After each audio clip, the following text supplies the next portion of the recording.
दोस्तों स्वागत है आपके नई वीडियो में। और जैसा कि दोस्तों हमने एक शुरुआत की थी काव्य शास्त्र के लिए भी, मैंने आपसे कहा था कि काव्य शास्त्र पे भी आपको यहाँ पे प्रैक्टिस सेट देखने को मिल जाएंगे इस चैनल के माध्यम से। और एक सीरीज की हमने शुरुआत की थी दोस्तों, स्व मूल्यांकन सीरीज। और जैसे कि आपकी परीक्षाएं नज़दीक आती जा रही हैं, तो उस हिसाब से मैंने आपको कहा था कि आपको प्रैक्टिस सेट लगाने चाहिए। तो हिंदी साहित्य के इतिहास हमने एक बार पहले भी देख लिया था, और हम फिर से हिंदी साहित्य के इतिहास की देख रहे थे दोस्तों, प्रैक्टिस सेट के माध्यम से देख रहे थे। और 65 प्रश्न हम रोज़ देखते थे। और उसी के साथ मैंने आपसे और भी कहा था कि एक और सीरीज हम चलाएंगे जो कि काव्य शास्त्र से संबंधित होगी। तो काव्य शास्त्र पे दोस्तों आज हमारी ये पहली वीडियो है, और 50-50 प्रश्न आपको हर दिन मिलेंगे काव्य शास्त्र पे आज के बाद। और आज हमने शुरुआत कर दी है काव्य शास्त्र से। दोस्तों काव्य शास्त्र साहित्य का हमारा बहुत महत्वपूर्ण ये एक भाग हो जाता है, एक पार्ट हो जाता है। ठीक है, तो काव्य शास्त्र से बहुत सारे प्रश्न बनते हैं। हम यहाँ पे भारतीय और पाश्चात्य काव्य शास्त्र दोनों को रखेंगे, साथ साथ इनकी तैयारियां करेंगे। और आप खुद का मूल्यांकन कीजिए, क्योंकि सीरीज का नाम ही स्व मूल्यांकन है। खुद का मूल्यांकन आपको करना है। ठीक है दोस्तों, तो ये आपके लिए बहुत महत्वपूर्ण होने वाला है। और आज हमने शुरुआत की है, तो बेसिकली आज हमने सामान्य सा परिचय यहाँ पे देखने की कोशिश की है। अगर कल आप चाहो तो हम किसी एक पर्टिकुलर जो टॉपिक होगा, जैसे काव्य शास्त्र में 6 संप्रदाय चले, तो अगर आप चाहो तो संप्रदायों से हम शुरुआत कर सकते, काव्य लक्षण से हम शुरुआत कर सकते, काव्य हेतु से शुरुआत कर सकते। ये सारी चीज़ें जो टॉपिक हैं, टॉपिक वाइज आगे हम पढ़ेंगे। आज मैंने सामान्य सा परिचय लिया है, इसमें हमें काव्य शास्त्र का इतिहास देखने को मिलेगा। काव्य शास्त्र के इतिहास में सामान्य सा परिचय हम देखेंगे कौन से ग्रंथ जो वो किस आचार्य के हैं और उन्होंने किस चीज़ के लिए क्या कहा है, ये सारी चीज़ें हम यहाँ पे देखने को आज मिलेगी। दोस्तों काव्य शास्त्र देखिए, यहाँ पे मैं थोड़ा सा बता दूँ काव्य शास्त्र के संबंध में। जब हम काव्य शास्त्र को डीपली पढ़ेंगे तो ही मैं बता पाऊंगा। यहाँ पे प्रैक्टिस सेट हम कर रहे हैं, तो ज़्यादा बोलना ठीक नहीं होगा। परंतु एक बात अगर मैं आपको समझाऊं काव्य शास्त्र के संबंध में कि काव्य शास्त्र होता क्या है, हम किस तरह से इसको समझ सकते हैं। दोस्तों व्याकरण जैसे जैसे होता है व्याकरण, व्याकरण का मतलब क्या होता है दोस्तों, नियम। ठीक है, जो भाषा के नियम होते हैं, भाषा किस तरह से लिखी जाती है, ठीक है, उसके किस तरह से नियम होते हैं। उसी तरह से काव्य शास्त्र को आप ले लीजिए। काव्य शास्त्र वह शास्त्र जो साहित्य के नियम निर्धारित करता है, साहित्य लेखन के नियम निर्धारित करता है, वो काव्य शास्त्र है। ठीक है दोस्तों, तो ये तो होगी हमारी सामान्य सी बात काव्य शास्त्र के संबंध में। ठीक है, और आज हम देखेंगे सामान्य सा परिचय काव्य शास्त्र को, और कल से हम किसी को पर्टिकुलर टॉपिक को लेंगे, उसके बाद हम देखेंगे दोस्तों। ठीक है, तो जल्दी जल्दी हम शुरुआत कर देते हैं। ठीक है, 50 प्रश्न आपके होंगे और खुद का मूल्यांकन आप कीजिए, क्योंकि मैंने सीरीज का नाम भी उसी आधार पर रखा है। और 3000 प्रश्नों की यहाँ पे बातचीत हो रही थी दोस्तों। ठीक है, तो चलिए शुरू करते हैं हम अपने पहले प्रश्न से। हमारा आज का पहला प्रश्न दोस्तों, निम्न में से भारतीय काव्य शास्त्र का प्रथम ग्रंथ है। ठीक है, भारतीय काव्य शास्त्र का प्रथम ग्रंथ कौन सा है, ये आपको बताना। विकल्प रखता हूं, नाट्य शास्त्र, काव्य अलंकार सूत्रवृत्ति और 10 कुमार चरित्र। तो आपका विकल्प क्या सही जाना चाहिए दोस्तों, नाट्य शास्त्र, जो कि भरत मुनि द्वारा रचित ये ग्रंथ है। ठीक है, काव्य शास्त्र का इसको पहला ग्रंथ माना जाता है दोस्तों। ठीक है, और ये देखिए दोस्तों, भरत मुनि से पहले देखिए भरत मुनि हुए हैं दोस्तों 2री या 3री शताब्दी ईस्वी पूर्व। ठीक है, तो भरत मुनि से पूर्व भी हमें दोस्तों जो काव्य शास्त्र के आचार्य हुए हैं उनके संबंध में बहुत कम जानकारी हमें उपलब्ध होती है। कोई विद्वानों के अनुसार नंदिकेश्वर भरत मुनि से पहले हुए हैं, परंतु नंदिकेश्वर का हमें किसी तरह का कोई प्रामाणिक ग्रंथ नहीं मिलता, उनकी कोई रचना नहीं मिलती है। तो इसीलिए भरत मुनि द्वारा जो रचित है नाट्य शास्त्र, जो वर्तमान में उपलब्ध है, जिसको ही काव्य शास्त्र का या भारतीय काव्य शास्त्र का पहला ग्रंथ मान लिया जाता है। ठीक है, तो सामान्य सी जानकारी हम देख रहे हैं। चलिए अगला देख लेते हैं। और इसके साथ ही मुझे लगा कि आपको यहाँ पे कन्फ्यूजन हो सकती थी, इसीलिए मैंने एक प्रश्न इसके संबंध में एक इसी तरह से और लेके आया हूँ कि हिंदी में काव्य शास्त्र की परंपरा का पहला ग्रंथ है। ठीक है, हिंदी में काव्य शास्त्रीय परंपरा का पहला ग्रंथ, हिंदी की बात यहाँ पे हो रही है, भारतीय काव्य शास्त्र की बात नहीं हो रही है। भारतीय काव्य शास्त्र में नाट्य शास्त्र की बात हमने की, तो वो नाट्य शास्त्र जो है संस्कृत में रचित है, तो हिंदी की यहाँ पे बातचीत हो रही है। विकल्प रखता हूँ, रस मंजरी है दोस्तों आपका, साहित्य लहरी है, हित तरंगिणी है दोस्तों, और हिम किरीटनी है। तो आपका विकल्प क्या सही जाना चाहिए दोस्तों, हित तरंगिणी। ठीक है, हित तरंगिणी कृपाराम का ये ग्रंथ है दोस्तों, रीतिकालीन आचार्य हुए हैं ये कृपाराम जी। ठीक है, इनका ये काव्य शास्त्रीय ग्रंथ था हित तरंगिणी, जो कि हिंदी का पहला काव्य शास्त्रीय ग्रंथ है। ठीक है, तो पूछा जा सकता है आपसे, और इसको ध्यान में रखना है दोस्तों। इसको देखिए आप, क्योंकि ये जो प्रसिद्ध पंक्तियां हैं, वाक्य है, बहुत महत्वपूर्ण है। रसोत्पत्ति के संबंध में ये बहुत महत्वपूर्ण है, बहुत जगह ये इंक्लूड होता है, इसको संदर्भ के रूप में रखते हैं दोस्तों। ठीक है, तो यहाँ पे प्रश्न बन सकता है, तो इसको मैं आपको बताता हूँ। विभावानुभाव व्याभिचारी संयोगाद रस निष्पत्ति। ठीक है, ये एक यहाँ पे संस्कृत में वाक्य है। ठीक है, अब यहाँ पे मैं प्रश्न किस तरह से बनाया है ये आप देख लीजिए। रस उत्पत्ति संबंधी ये प्रसिद्ध पंक्तियां नाट्यशास्त्र के किस अध्याय में है। ठीक है, भरत मुनि की है ये। ठीक है, और ये जो पंक्तियां या वाक्य है दोस्तों, इसके आधार पर रस निष्पत्ति का एक अलग से ही एक सिद्धांत खड़ा हो गया। ठीक है, आपको पता है कि रस निष्पत्ति का जो एक सिद्धांत ही खड़ा हो गया था इस तरह से। ठीक है, कि रस निष्पत्ति किस तरह से होती है। ठीक है, कितने उसमें भाव होते हैं। ठीक है, कौन कौन से भाव इसमें मिलते हैं तो रस की उत्पत्ति होती है। ठीक है, रस बनता है यानी कि, तो एक अलग से इसकी व्याख्या करने लग पड़े थे। ठीक है, 11 आचार्यों ने इसकी व्याख्या की है दोस्तों। ठीक है, रस निष्पत्ति की 11 आचार्यों ने व्याख्या की, जिसमें से 4 आचार्य बहुत महत्वपूर्ण है। जब हम रस सिद्धांत को पढ़ेंगे तो उस समय ये सारी चीजें आपको मैं बताऊंगा दोस्तों। भट्ट लोलट, भट्ट शंकुक, भट्ट नायक और अभिनव गुप्त की जो रस निष्पत्ति की व्याख्याएं हैं वो बहुत महत्वपूर्ण है हिंदी साहित्य में, और वहां से प्रश्न बनते, और जो भी हिंदी से संबंधित परीक्षाएं होती हैं उसमें रस निष्पत्ति का जो सिद्धांत है वो लग से आपके पाठ्यक्रम में निर्धारित होता है और लगा होता है आपको, तो उसके संबंध में भी हम देखेंगे। और दूसरी बात आपको मैं एक और यहाँ पे बताना चाहूंगा कि अगर आपको काव्य शास्त्र के संबंध में अलग से पढ़ना हो तो आप मुझे वो भी बता सकते हैं, परंतु उसके लिए थोड़ा सा समय लगेगा, क्योंकि मेरे पास बोर्ड अभी उपलब्ध नहीं है, क्योंकि बोर्ड अभी मैं सेटअप कर रहा हूँ इन सारी चीज़ों को, थोड़ा टाइम लगेगा स्टूडियो को बनाते हुए। तो मैं आपको पीडीएफ के माध्यम से समझा सकता हूँ ये सारी चीज़ें। अगर आपको काव्य शास्त्र को सही से पढ़ना हो, ठीक है, जैसे रस निष्पत्ति की उत्पत्ति के सिद्धांत है। ठीक है, रस सिद्धांत है हमारा पूरा ही, अलंकार संप्रदाय है। ठीक है, ध्वनि संप्रदाय है हमारा। ठीक है, औचित्य संप्रदाय, ये सारे संप्रदाय अगर आपको पढ़ने हो तो आप मुझे बता सकते हैं, काव्य शास्त्र को A to Z हम पढ़ेंगे। ठीक है, तो विभावानुभाव अविचारी संयोगाद रस निष्पत्ति, ये जो रस निष्पत्ति का सिद्धांत है या वाक्य है, ये भरत मुनि के नाट्यशास्त्र के कौन से अध्याय में है ये आपसे पूछा गया है। पंचम, षष्ठ, सप्तम या अष्टम, ये 4 मैंने आपको विकल्प दिए। तो दोस्तों यहाँ पे विकल्प दूसरा सही है आपका, षष्ठ यानी कि 6ठे अध्याय में है। नाट्यशास्त्र में 36 अध्याय हैं दोस्तों। ठीक है, ये भी आपको बता देता हूँ। ठीक है, मैं चलिए अगला देखिए। अगला हमारा प्रश्न है कि भरत मुनि ने रसों की संख्या कितनी मानी है। ठीक है, भरत मुनि ने रसों की संख्या, भरत मुनि द्वारा दोस्तों यहाँ पे एक प्रश्न और तरह से भी बन सकता था कि भरत मुनि ने रसों की संख्या या भावों की संख्या कितनी मानी है। ठीक है, भाव, तो अगर मैं भावों की बात करूं दोस्तों तो ठीक है, भावों की बात करूं तो भावों की बात की जाए तो 49 मानी है भरत मुनि ने। ठीक है, अगर स्थायी भावों की बात की जाए तो भरत मुनि ने स्थायी भावों की संख्या 8 मानी थी।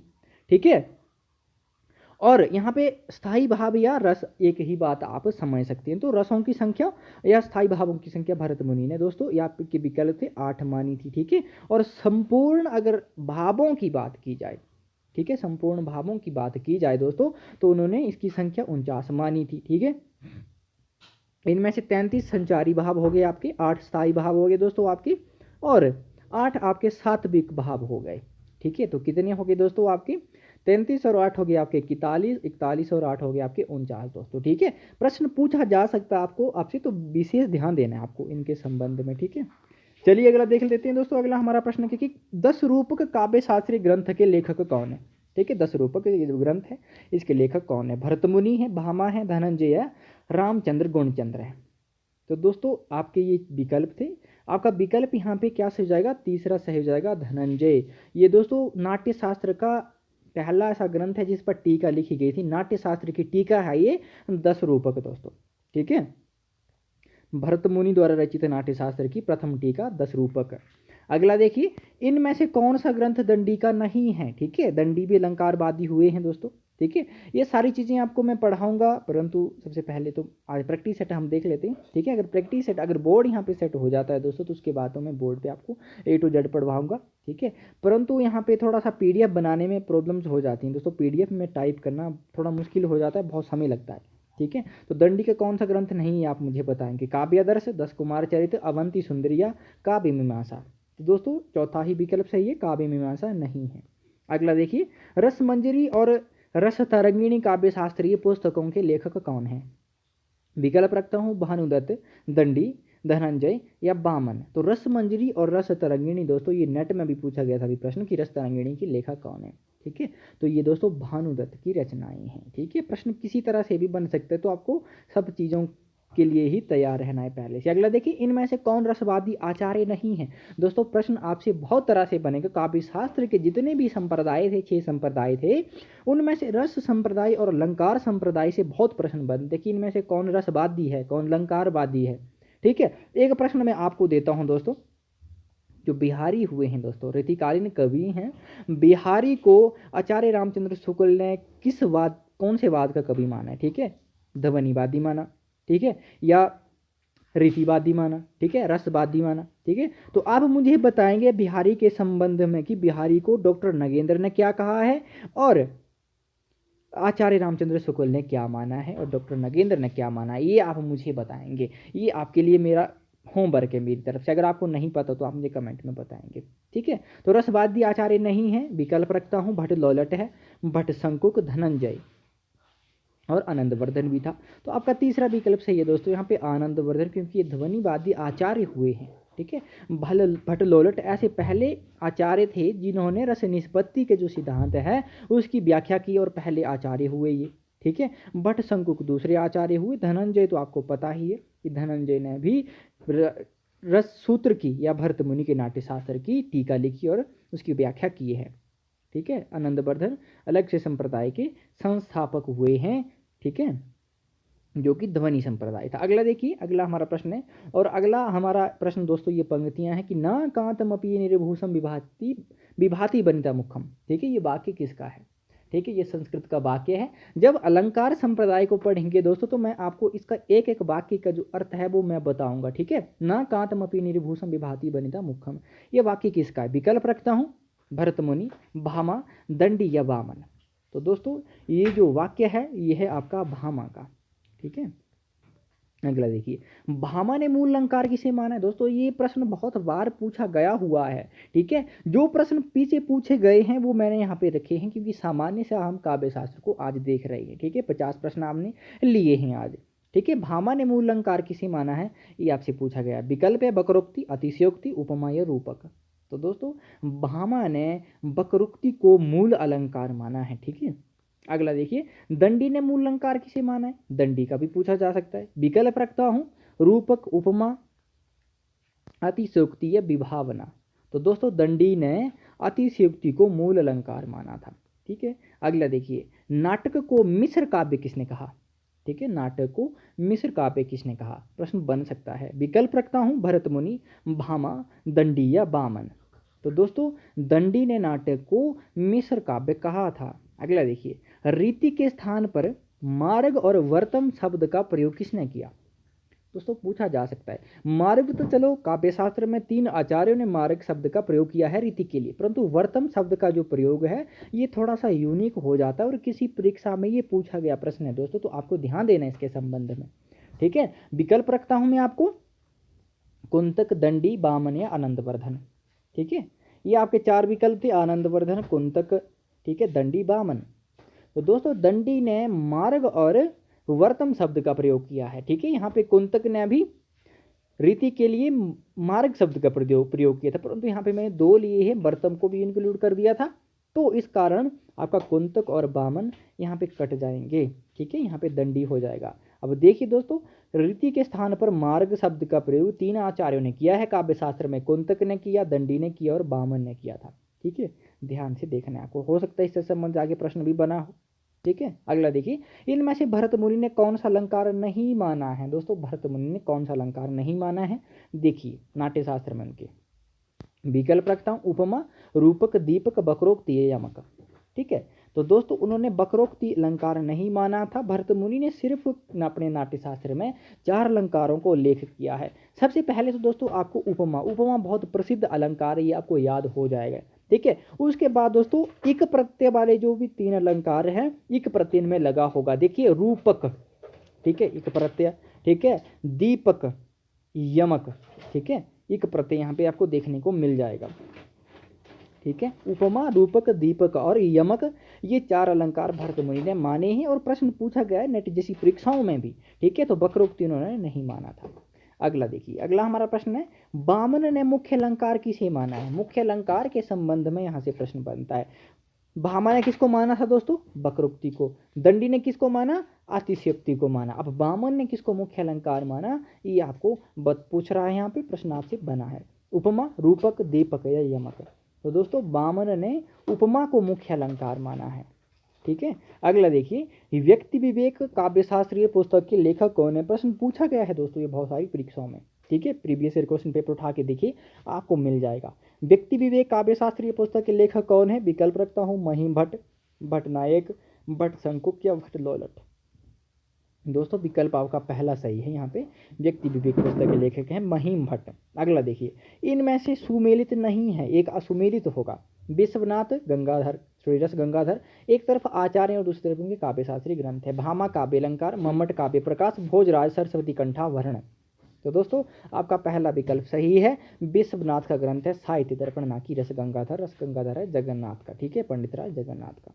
अगला देखिए, हृदय दर्पण काव्यशास्त्रीय ग्रंथ किसका है। भट्ट लोलट, भट्ट शंकुक, भट्ट नायक या अभिनव गुप्त। ठीक है, तो दोस्तों हृदय दर्पण जो ये ग्रंथ है ये भट्ट नायक का था। वर्तमान में ये उपलब्ध ग्रंथ नहीं है परंतु। ठीक है, ये ग्रंथ जो है वर्तमान में उपलब्ध नहीं, इसको ध्वनि ध्वंस नाम से भी जाना जाता है। ठीक है, पूछा जा सकता था ये दोस्तों, ध्वनि संप्रदाय के विरोध में लिखा गया ग्रंथ था दोस्तों ये। ठीक है, ध्वनि ध्वंस के नाम से भी इस ग्रंथ को जाना जाता है, और ध्वनि संप्रदाय के विरोधी आचार्य में हुए हैं भट्टनायक सबसे पहले। ठीक है, तो ध्वनि संप्रदाय की जो प्रतिष्ठा थी इसको गिराने के लिए भट्टनायक ने इस ग्रंथ की रचना की थी। इसको हृदय दर्पण भी कहा जाता है और ध्वनि ध्वंस के नाम से भी जाना जाता है, परंतु ये वर्तमान में उपलब्ध नहीं है। ठीक है, प्रश्न बन सकता है तो आपको ध्यान देना। अगला देखिए, सरस्वती कंठाभरण और श्रृंगार प्रकाश के जो वो किसके ग्रंथ हैं ये, या किसके द्वारा रचित ग्रंथ हैं। विकल्प है महिम भट्ट, भोजराज, आनंदवर्धन और अभिनव गुप्त। तो दोस्तों ये भोजराज के ग्रंथ है सरस्वती कंठाभरण और श्रृंगार प्रकाश, पूछे जा सकते हैं आपसे। अगला देखिए, भरत मुनि के अनुसार काव्य गुण कितने हैं। ठीक है, भरत मुनि के अनुसार काव्य गुण कितने हैं। दोस्तों अगर आपको चाहिए कि मैं आपको एक एक चीज़ पढ़ाऊँ काव्य शास्त्र की, तो आप मुझे कमेंट के माध्यम से बताइएगा। ठीक है, जितना मुझसे हो सकेगा मैं आपको पढ़ाने की पूरी कोशिश करूंगा। जब काव्य गुणों को पढ़ेंगे तो मैं भरत मुनि के अनुसार कौन कौन से काव्य गुण और भरत मुनि ने क्या क्या माने हैं वो भी बता दूंगा। ठीक है, 3, 6, 8 या 10। तो भरत मुनि ने दोस्तों 10 काव्य गुण माने थे। ठीक है, अगला देखिए, अब भामा के अनुसार पूछ रहा है यहाँ पे, क्योंकि प्रश्न बन सकता है कि भामा के अनुसार काव्य गुण कितने हैं। ठीक है, 3, 6, 9 या 12। तो दोस्तों भामा के अनुसार उन्होंने भरत मुनि के 10 जो काव्य गुण थे उनको 3 में ही समेट कर रख दिया। ठीक है, उन्होंने 3 में ही समेट कर रख दिया दोस्तों। ओज गुण भामा का जो वर्तमान में भी स्वीकृत है, 3 ही गुण माने जाते हैं। ओज गुण हो गया दोस्तों आपका, ओज के बाद दोस्तों प्रसाद हो गया आपका, और एक माधुर्य गुण हो गया। ठीक है, ये 3 गुण जो हैं वो ये माधुर्य, ठीक है, माधुर्य गुण हो गया। ठीक है दोस्तों, तो ये 3 गुण भामा ने माने और वर्तमान में भी ये स्वीकृत हैं। ठीक है, परंतु भरत मुनि के अनुसार पूछा जा सकता है कि नेट जैसी परीक्षाओं में पूछा जा सकता है दोस्तों कि भरत मुनि ने इनमें से कौन सा काव्य गुण नहीं माना है। ठीक है, भामा ने इनमें से कौन सा काव्य गुण नहीं माना है। ठीक है, तो काव्य शास्त्र को अगर आप पढ़ना चाहो तो मैं पढ़ा दूंगा, परंतु आप उसके लिए तैयार होने चाहिए पहले से। अगला देखिए, इनमें से कौन सा ग्रंथ सूत्र शैली में रचित है। ठीक है, सूत्र शैली में कौन सा ग्रंथ रचित है ये आपने मुझे बताना है। विकल्प रखता हूँ, सूत्र शैली की यहाँ पे बातचीत हो रही है। नाट्यशास्त्र, उसके बाद काव्य अलंकार है, काव्य अलंकार सूत्रवृत्ति और नाट्य दर्पण। तो दोस्तों विकल्प क्या सही जाएगा आपका, तीसरा सही हो जाएगा काव्य अलंकार सूत्रवृत्ति। ये जो सूत्रवृत्ति से ही आप समझ सकते हैं कि सूत्र शैली में रचित ग्रंथ है। और ये किसका ग्रंथ है दोस्तों, वामन का ये ग्रंथ है, रीति ग्रंथ है। ठीक है, अगला देखिए, पांचाली नामक तीसरी रीति की उद्भावना किसने की। विकल्प है भामा, दंडी, वामन या कुंतक। तो दोस्तों विकल्प यहाँ पे आपका तीसरा सही हो जाएगा, जो कि रीति संप्रदाय के प्रवर्तक हैं वामन। ठीक है दोस्तों, उससे पहले भी हमें रीति के संबंध में देखने को मिल जाता है। ठीक है, भामा ने 2 रीतियाँ मानी। ठीक है, गौड़ीय और विदर्भी। ठीक है, वैदर्भी, ये 2 ही रीतियाँ मानी, और दंडी ने भी वैसा ही किया। परंतु पांचाली नामक जो रीति थी, जो बीच की स्थिति थी गौड़ीय और वैदर्भी रीति की, उसको उन्होंने पांचाली नाम दिया। ठीक है, किसने, वामन ने। ये वामन की देन है पांचाली नामक तीसरी रीति की उद्भावना। अगला देखिए, सर्वप्रथम अलंकारों का वैज्ञानिक रूप से विभाजन करने का श्रेय किसे दिया जाता है? बहुत महत्वपूर्ण प्रश्न है दोस्तों ये। ठीक है, अलंकार संप्रदाय जब प्रतिष्ठित हो जाता है, ठीक है, तो सबसे पहले अगर बात की जाए दोस्तों तो नाट्य शास्त्र हम देखते हैं कि नाट्य शास्त्र की रचना भामा ने जो वो भरत मुनि से बाद में की। ठीक है, परंतु अगर हम बात करें अगर बात की जाए दोस्तों भामा की, तो भामा ने जो आप उनका ग्रंथ था काव्य अलंकार, उसकी रचना परंतु बाद में होती है। ठीक है, परंतु उन्होंने जो उनका नाट्य शास्त्र था भरत मुनि का, नाटक को इस तरह से नीचे गिराया कि बहुत समय तक, ठीक है, कई समय तक, कई वर्षों तक जो वो अलंकारों की जो वो प्रधानता रही। ठीक है, और अलंकारों को ही काव्य की आत्मा के स्वरूप में स्वीकार किया जाता रहा। ठीक है, ठीक है, तो दोस्तों इस तरह से यहाँ पे बातचीत थी। अगला देखिए, यहाँ पे विकल्प रख लेता हूँ दोस्तों। सबसे पहले आपके विकल्प नहीं रखे मैंने, बामन, रुद्रट, भामाया, आनंदवर्धन। तो दोस्तों काव्य में जो अलंकारों का वैज्ञानिक रूप से विभाजन करने का श्रेय है ये रुद्रट को दिया जाता है। ठीक है दोस्तों, चलिए अगला देख लेते हैं, ध्वन्यालोक काव्य शास्त्रीय ग्रंथ के लेखक कौन है? ठीक है, ध्वन्यालोक की बात की जा रही है। विकल्प है बामन, मम्मट, आनंदवर्धन या अभिनव गुप्त। तो दोस्तों आपका विकल्प तीसरा सही है, आनंदवर्धन का ये काव्य शास्त्रीय ग्रंथ है। ठीक है, ध्वनि संप्रदाय की स्थापना की थी इन्होंने, आनंदवर्धन। अगला देखिए, काव्य विद्या का प्रथम आचार्य किसे माना जाता है? ठीक है, काव्य विद्या का प्रथम आचार्य भरत मुनि, भामा, दंडी या बामन। तो दोस्तों आपका विकल्प अंतिम सही है। यहाँ पे बामन को भारतीय काव्य विद्या का प्रथम आचार्य माना जाता है काव्य शास्त्र की। इस तरह से प्रश्न बन सकेगा तो आप देख लीजिएगा। अगला देखिए, इनमें से किसने रीति के लिए मार्ग शब्द का प्रयोग नहीं किया है? रीति के लिए मार्ग शब्द का प्रयोग किसने नहीं किया है, ये आपसे पूछा गया। विकल्प है भामा, दंडी, बामन या कुंतक। तो दोस्तों ऊपर भी मैंने बताया था, मैंने कहा था कि इस तरह का प्रश्न बना हो शायद। तो भामा ने नहीं किया, बाकी दंडी ने भी किया, परंतु दंडी ने मारक के साथ बरतम शब्द का भी प्रयोग किया रीति के लिए, और बामन और कुंतक ने तो किया ही है। अगला देखिए, इनमें से आनंदवर्धन की रचनाएं हैं, कौन कौन सी रचनाएं आनंदवर्धन की है वो आपको बताना था। विकल्प रखता हूँ, ध्वन्यालोक, अर्जुन चरित, विषम बाणलीला, देवी शतक, धर्मोत्तमा और टीका, और इनमें सभी है। तो दोस्तों आपका अंतिम ही विकल्प सही है, ये सभी रचनाएं आनंदवर्धन की हैं। ठीक है, जो कि ध्वनि संप्रदाय के प्रवर्तक हैं। ठीक है, अगला देखिए, अगला हमारा प्रश्न है कि अलंकार को कटक कुंडल की संज्ञा किसने दी दोस्तों? ठीक है, अलंकार को कटक कुंडल की संज्ञा किस विद्वान ने दी? ये प्रश्न पूछा जाता है, बहुत बारी पूछा कि ये प्रश्न है दोस्तों ये। ठीक है, भामा, दंडी, बामन या आनंदवर्धन। तो दोस्तों अलंकार को कटक कुंडल की संज्ञा आनंदवर्धन ने दी थी। अगला देखिए, कार्यत्री और भावेत्री नामक प्रतिभा के दो भेद किसने किए? ठीक है, प्रतिभा के दो भेद जो कार्यत्री और भावेत्री नामक किए थे वो किस विद्वान ने किए, ये आपसे पूछा गया। विकल्प है राजशेखर, विश्वनाथ, जगन्नाथ और शारदा तनय। ठीक है, शारदा तनय भी यहाँ पे आपका विकल्प यहाँ पे पहला से जाएगा, राजशेखर ने किए हैं दोस्तों, पूछा जा सकता है। अगला देखिए, शांत रस का स्थायी भाव। ठीक है, शांत रस का स्थायी भाव तृष्णा जन्य सुख किसने माना या कहा है? ठीक है, शांत रस का स्थायी भाव तृष्णाजन्य सुख किसने माना है? दोस्तों भरत मुनि की यहाँ पे अगर बात की जाए तो भरत मुनि ने 8 रस माने, ठीक है, या 8 स्थायी भाव माने, तो उन्होंने शांत रस की उद्भावना नहीं की थी। ठीक है, परंतु अगर हम बात करें अभिनव गुप्त की, ठीक है, तो अभिनव गुप्त ने कहा था कि भरत मुनि ने नाट्य शास्त्र में, अपने नाट्य शास्त्र में शांत रस की भी उद्भावना की है, शांत रस का भी जिक्र किया है, परंतु उन्होंने नाटक के लिए इसे वर्जित माना था। ठीक है, परंतु ये जो उनकी स्थापना थी अभिनव गुप्त की, वर्तमान में भी स्वीकृत नहीं है। ठीक है, ये जो स्थापना है ये अभिनव गुप्त की जो वो क्या नहीं है, प्रसिद्ध नहीं हुई या विद्वानों के द्वारा स्वीकार नहीं की गई, क्योंकि विद्वानों के अनुसार भरत मुनि ने अपने नाट्य शास्त्र में 8 ही रस या 8 स्थायी भाव माने हैं, शांत रस का उन्होंने जिक्र नहीं किया था। ठीक है, तो प्रश्न यहाँ से भी किसी तरह से भी बन सकता है, तो आपको इन सब चीज़ों का ध्यान देना है। ठीक है, विकल्प रखता हूँ, मम्मट ने, अभिनव गुप्त ने, राजशेखर या विश्वनाथ ने। दोस्तों शांत रस का स्थायी भाव तृष्णजन्य सुख अभिनव गुप्त ने माना था।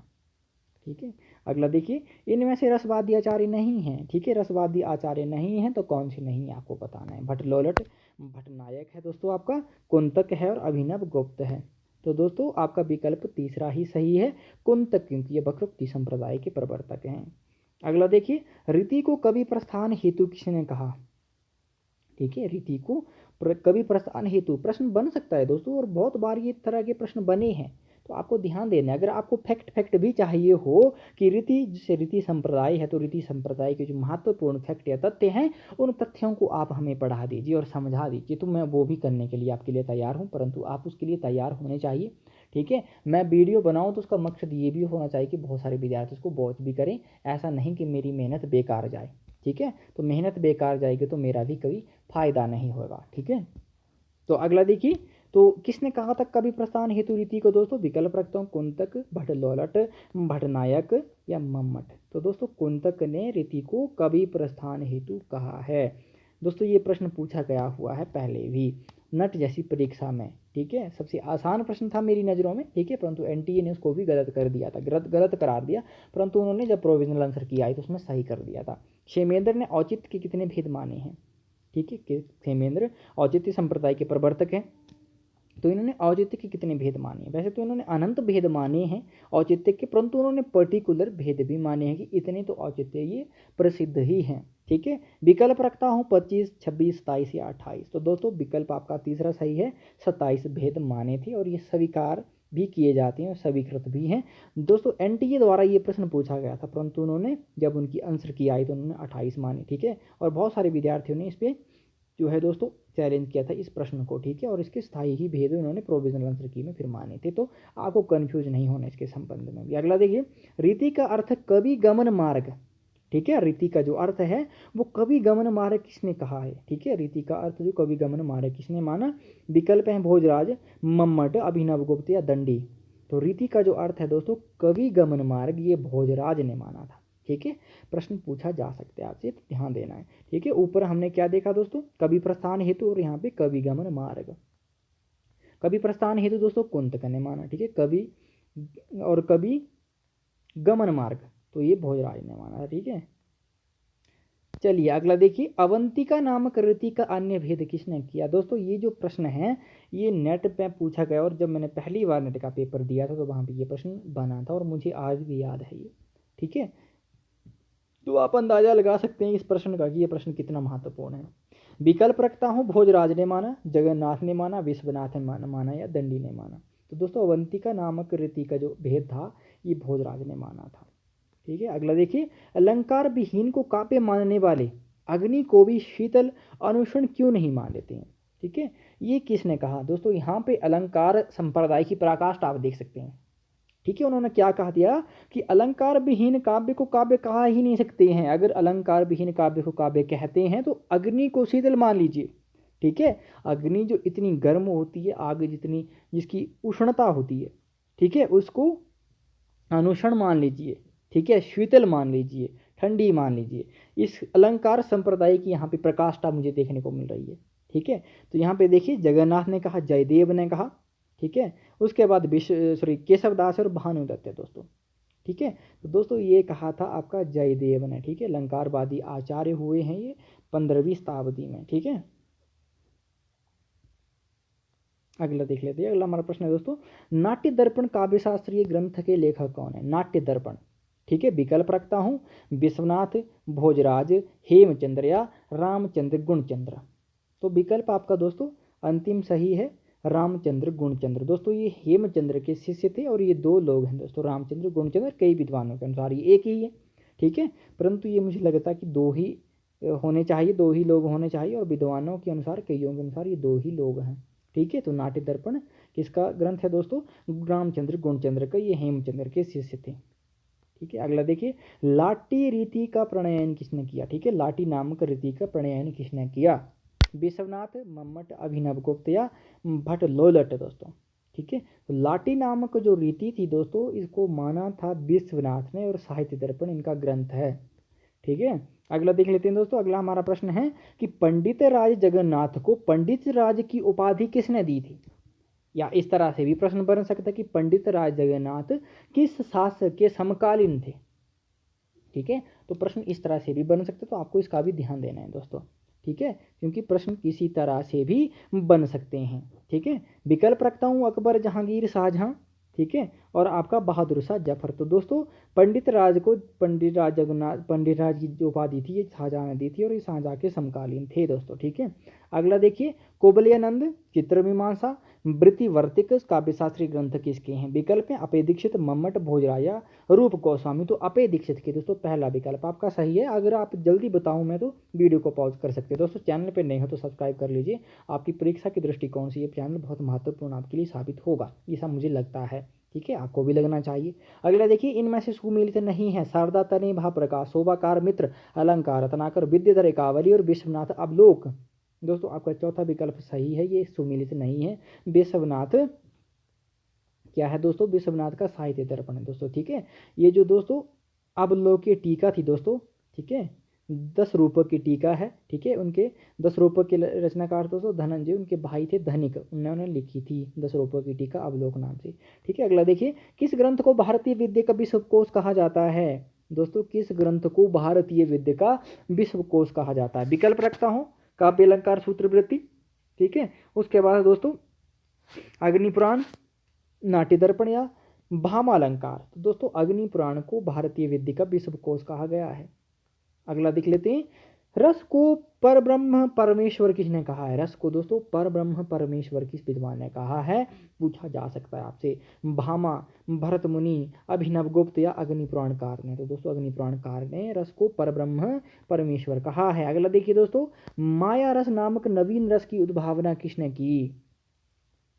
भानुदत्त, केशवदास, अभिनव गुप्त या मम्मट। दोस्तों माया रस की उद्भावना थी दोस्तों, ये किसने की थी? भानुदत्त ने की थी दोस्तों। और इन्होंने 34वां संचारी भाव भी माना था, छल नामक 34वां संचारी भाव भी इनकी ही उद्भावना थी।